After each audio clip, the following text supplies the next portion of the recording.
Hello and welcome. Thank you for being here. My name is Zach with Fitness Simplified, and in this video, we're going to talk about ashwagandha, which has really come to great popularity in recent years. It's a supplement that I think is cool, not necessarily something that I think should be recommended globally, but because it has garnered the fame and interest that it has, I think it's worth talking about so you have a better understanding of, what it does, if it could be a good thing for you, etc. Specifically, what we're going to talk about in this video is what ashwagandha is, the effect ashwagandha may have on sleep, the effect ashwagandha may have on anxiety and stress, ashwagandha's effect on muscle size, strength, recovery, etc., stuff like that, how much ashwagandha and when to take it, and then what I personally do because I do currently take it. Again, not something I think is worth recommending to recommend globally, but I think it's worth adding in what I do personally, just as a bit more background on it. So, in line with that, let's start talking about what ashwagandha actually is. So, ashwagandha has other names as well. You may have seen it called Withania somnifera or winter cherry. Specifically, the plant that is ashwagandha is the root of a shrub that grows all over the world in many different places, but has its most notable origins in India. Ashwagandha is considered to be an adaptogen, which an adaptogen is any sort of compound that helps your body deal with stress, be it physical or mental. Real quick, I always forget to say this, but I'm going to say it now and just get out of the way. There's about 16 references I'm using to support the information in this video. The accompanying article to this video, I'm going to link below. All of these citations are going to be cited next to the relevant claims that they seek to support, as well as the bibliography at the bottom. So if you are interested in any of that, I would encourage you to check that out, and hopefully it helps you, correlate each citation to its claim a bit more easily. Now, if you were to Google just like ashwagandha benefits, you would see that it has been implicated in helping damn near everything you could possibly think of. There's really a few select of beneficial associations that have been directly shown to be, probably true in humans. And so those are the ones, the aforementioned benefits before, that we're going to discuss in this video. Before we get into that stuff, though, let's talk about the safety of supplementation with ashwagandha and if it is safe for you. Now, in people who are otherwise healthy, meaning they've got nothing really bad going on, ashwagandha has been shown to be safe and well tolerated up to periods of 8 weeks. Not that, it's known that going longer than that is bad. That's just as long as it has been tested. As far as like safety trials go, that's really not that long. So it's hard to speak with certainty that it's super safe longer than that. It's also, there's not much to say that it's harmful longer than that. It's just all that can be said with somewhat certainty is that in otherwise healthy people, up to 8 weeks, it seems to be okay. Again, it's likely cool to do it longer than 8 weeks. It's just a matter of how much confidence we're going to put in each claim. However, there are a few instances in which ashwagandha has been shown to be harmful. One of which is if you have a history of liver disease of any kind, really, if it is taken in combination with certain anti-anxiety medications, and if the dose taken is very high. Now, again, in otherwise healthy people, the liver does not seem to be affected as far as blood work is concerned. In other words, AST and ALT do not seem to become elevated with ashwagandha supplementation. However, there do exist case reports of liver injury with ashwagandha seeming to be the main culprit behind it. Now, in these case reports, one or more of the following tended to be, part of the case. So, one, the subjects had a history of liver disease. The subjects were taking a very high dose of ashwagandha. And again, the dose makes the cure or the poison. That's always true for pretty much everything in the world. The subjects were taking ashwagandha in addition to certain anti-anxiety medications, or the subjects were purchasing their ashwagandha from untested and probably unreliable sources and companies. Now, first and foremost, this video is not medical or health advice. I do not seek to provide you with any real advice. All of this is for information only.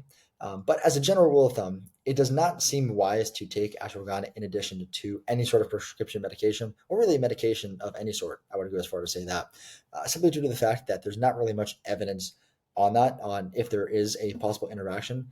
And so if you are on, I'm not going to speak on prescription medication, but nevertheless, in this sort of case, speak with your primary care physician or relevant healthcare professional. Furthermore, like I said, in people with a history of liver complications of any sort, it's probably not a great idea. Taking higher than 600 milligrams per day probably isn't a great idea. As we'll discuss later, that's kind of the high end of the dose that tends to be tested in the research. And then finally, as with any supplement that you might seek to buy, buying it from a third-party testing company is, to me, the most important thing that you can do. A few third-party testing companies that, one, I'll link below. They include NSF Certified for Sport, Labdoor, We Test You Trust. You usually will see their logos on the bottle of the supplement if you're seeing it out, or you can go to the website and look for the product in question. Or if you're looking at a certain company, they'll usually have one of those companies on the page somewhere noting that it is third-party tested. And again, not to dive too much into this topic specifically, but third-party testing exists so that you know for sure that what is on the supplement label is actually what is inside the product itself. And so there's not other stuff in there that you're not sure of, that the doses are correct, that it's not missing stuff, et cetera, all that sort of stuff. Third-party testing just gives you the confidence to know that what you're buying, what you think you're buying, is what you're buying. So I wanted to cover safety first, because I think with anything that is probably the most important thing and the most relevant thing. Now let's move into how ashwagandha might impact your sleep. Now, the best paper looking at this was a 2021 systematic review and meta-analysis that looked at ashwagandha supplementation and sleep, and they used subjective measures of sleep quality and objective measures of sleep quality. The doses they studied were 125 milligrams per day, 250 milligrams per day, and 600 milligrams per day, and or placebo. All of those doses were split into 2 per day. So just divide them by 2, morning, night. That's how the subjects were given ashwagandha. From an objective standpoint, what was found is that subjects took less time to fall asleep at night. They reduced the amount of time they spent awake at night. So, there's less time waking up in the middle of the night. And if they did wake up in the middle of the night, they were able to fall asleep again more quickly. And then total sleep time, in terms of how much you're actually unconscious, was increased in the groups that took ashwagandha. And there was a little bit of a dose dependency. In other words, the people who took the higher dose saw more of those objective measures than the ones who took a lower dose. What was found subjectively is that the subjects reported feeling more well-rested, more mentally alert, and all those sort of things, which could be indicative of the fact that they did, in fact, get better sleep. The trials in this review had a total duration, or the longest duration at least, of 8 weeks. And again, 600 milligrams per day was shown to be better than 250, which was shown to be better than 125. So that is sleep. Now let's talk about how ashwagandha can impact stress and anxiety. Now, the best paper to me looking at this was a double-blind randomized controlled trial from Salve and colleagues, where subjects took either a placebo, 250 milligrams of ashwagandha, or 600 milligrams of ashwagandha. And again, those doses were split up into twice per day. So if it was 250, 125 milligrams in the morning and night. If it was 600, it'd be 300 milligrams in the morning and night. And then the placebo were just given a little, gelatin capsule with some starch, and they just took that morning and night. How they measured stress and anxiety was with 2 questionnaires, one for anxiety, one for stress. And then they looked at cortisol, which tends to be the hormone that is most associated with stress. It's often called the stress hormone. So in line with that, they had some subjective measures and some objective measures at insofar as blood work is concerned. They took these data points, both the questionnaires and cortisol levels, serum cortisol levels, at the beginning of the study, 4 weeks in, and then 8 weeks into the study, at the conclusion of the study. Similarly, there was a dose-response relationship between perceived and actual stress and anxiety and dose of ashwagandha taken. Now, regarding the questionnaires, all the groups, including the placebo, reported improved stress and anxiety. However, the 600 milligram group did a little bit better than the 250 milligram group, which did a little bit better than the placebo group. I should note that the changes as far as the questionnaire scores were concerned weren't huge between these two groups, but there was that trend in terms of the dose and the response relationship. If you're familiar with the placebo effect at all, you probably know how powerful it can be, which probably explains why the people who thought they were taking ashwagandha and thought it was a stress and anxiety reducing supplement, but weren't actually taking it, still experience benefits in as far as stress and anxiety is concerned, as far as, in regard to the questionnaire. The serum cortisol levels also displayed a little bit of a dose-dependent relationship.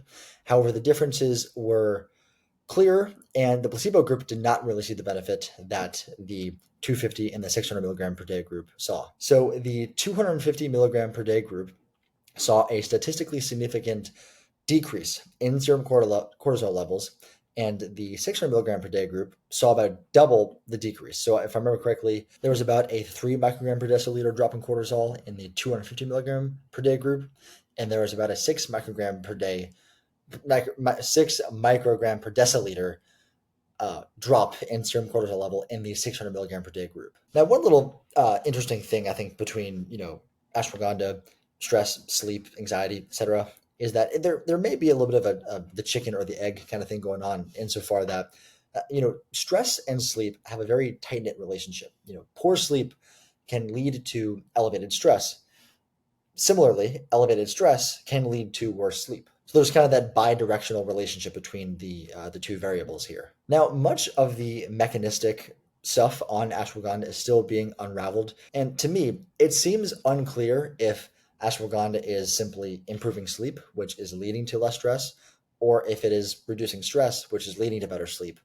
Either way, you're still, the benefits seem to be there, but just little thought process there. So with all of that stuff done, let's talk about something a little bit different, which is ashwagandha's effect on muscle recovery, size, and strength. Now, there was a randomized control trial done in 2015 that looked at ashwagandha's effect on these variables in men aged 18 to 15. The study was about 8 weeks in duration, and the subjects took either 300 milligrams per day or 600 milligrams per day or a placebo. Again, if they were take all of them, the placebo too, the doses were split into 2 intakes per day, so either 150 morning and night or 300 morning and night. What they found is that the individuals who took ashwagandha, compared to those who took placebo, experienced a slight but statistically significant increase in serum testosterone, an increased strength rather on the bench press and leg extension exercise, and a decreased amount of muscle damage post-exercise. And again, the increases in strength that we're seeing or the decreases in muscle damage could be a result of better sleep or it could be a result of less stress. So it could be something to the likes of that they slept better, they dealt with the muscle damage and recovered a bit more efficiently as a result of the good sleep. As a result of that better recovery, their next training session was of higher quality. That compounded over the 8 weeks, which led to more strength. Or the benefits could just be from a decrease in psychological stress. There's at the end of the day, our bodies can only take a certain amount of total stress, whether that is physical or mental. In many ways, stress is perceived the same. So if someone is living a very high stress lifestyle, typically they cannot handle as much stress in the form of training than someone who is living a very low stress lifestyle. Now, the increase in testosterone, as I said, did reach statistical significance, but it was quite small in actuality, negligible, I'd even go as far to say. So it's unlikely that it's really the main contributing factor here. Now, although this was a cool and well-designed study, there are a few limitations with everything I just said to keep in mind. First, the subjects were untrained, and individuals who are untrained, meaning that they are new to strength training, they don't have a history of strength training as they come into the study, they tend to be more sensitive to muscle and strength gains. It's still notable that the groups that took ashwagandha saw more strength improvements than the group that took placebo. But you can also imagine that if they were trained, the magnitude of difference would probably be not as great. Second, to my knowledge, this is the only paper that has really looked at this relationship between ashwagandha and muscle strength and size. And so, it's hard to really die on the hill of one randomized control trial. So until more studies on this relationship are done, this isn't really the reason that I would begin supplementing with ashwagandha. So let's talk about when and how much ashwagandha you should take. Now, there's not much direct research looking specifically at dosing strategies of ashwagandha. However, in most of the research, there are some commonalities as far as what doses are tested. Now, among the papers that are used to support this video, the doses of ashwagandha given to subjects ranged usually from 125 to 250 to 300 to 600 milligrams per day, usually split into 2 doses per day, so 1 morning dose and 1 evening dose. And again, typically the higher doses, the 600, tended to be better than the 300 or the 250 or the 125, whatever it was compared against. My presumption is that things like sex, body mass, 1 or 2 doses per day may play a role in how the dosing of ashwagandha affects its impact on you, but there's not really much evidence looking at that. So it's hard to really say anything with any real certainty. Again, this is not medical or health advice. The purpose of this video is not to do that. Just that's just what has been tested. So just because I think it's helpful and I'm usually asked it nonetheless, what I do personally with ashwagandha right now is as follows. So there's two products I'm taking right now that have ashwagandha in them: Bare Performance Nutrition's multivitamin and Momentus's ashwagandha supplement. A multivitamin is another thing that I wouldn't really recommend to everyone. I think most people even shouldn't take one. That's a topic for another day. So I take a half serving of BPN's multivitamin uh, in the morning, usually with breakfast, and then I take one capsule of Momentus's ashwagandha, usually like 1 to 3 ish hours before bed, whenever I have dinner. So as a result, I get 62.5 ish milligrams of ashwagandha in the morning and 300 milligrams of ashwagandha at night, totaling 362.5 milligrams of ashwagandha per day. Now, the reason I do it that way is threefold, really. So, one, yeah, it's not the full 600 milligrams that I've been saying is seemingly better than 300, but it's enough to give me most of the benefit I'm after, and I'm not really seeking to maximize things as much as they can possibly be maximized. So, it's enough for me. Two, and probably more important, is that it makes the purchase of each product last double the time because I'm really taking half the dose that they intended for the product per day. And so, when it usually lasts you 1 month, it's now going to last me 2 months. So third, and again, both of these companies are companies that third party test all their products so that I know that what I think of buying is what I'm getting, and I will always say that that's important to do for any product that you want to buy. So that said, I'm going to end this video here. I hope this proved to be somewhat helpful, interesting, or anywhere in between. Any comments, questions, concerns, anything like that, let me know in the comments, and I will see you soon. All right.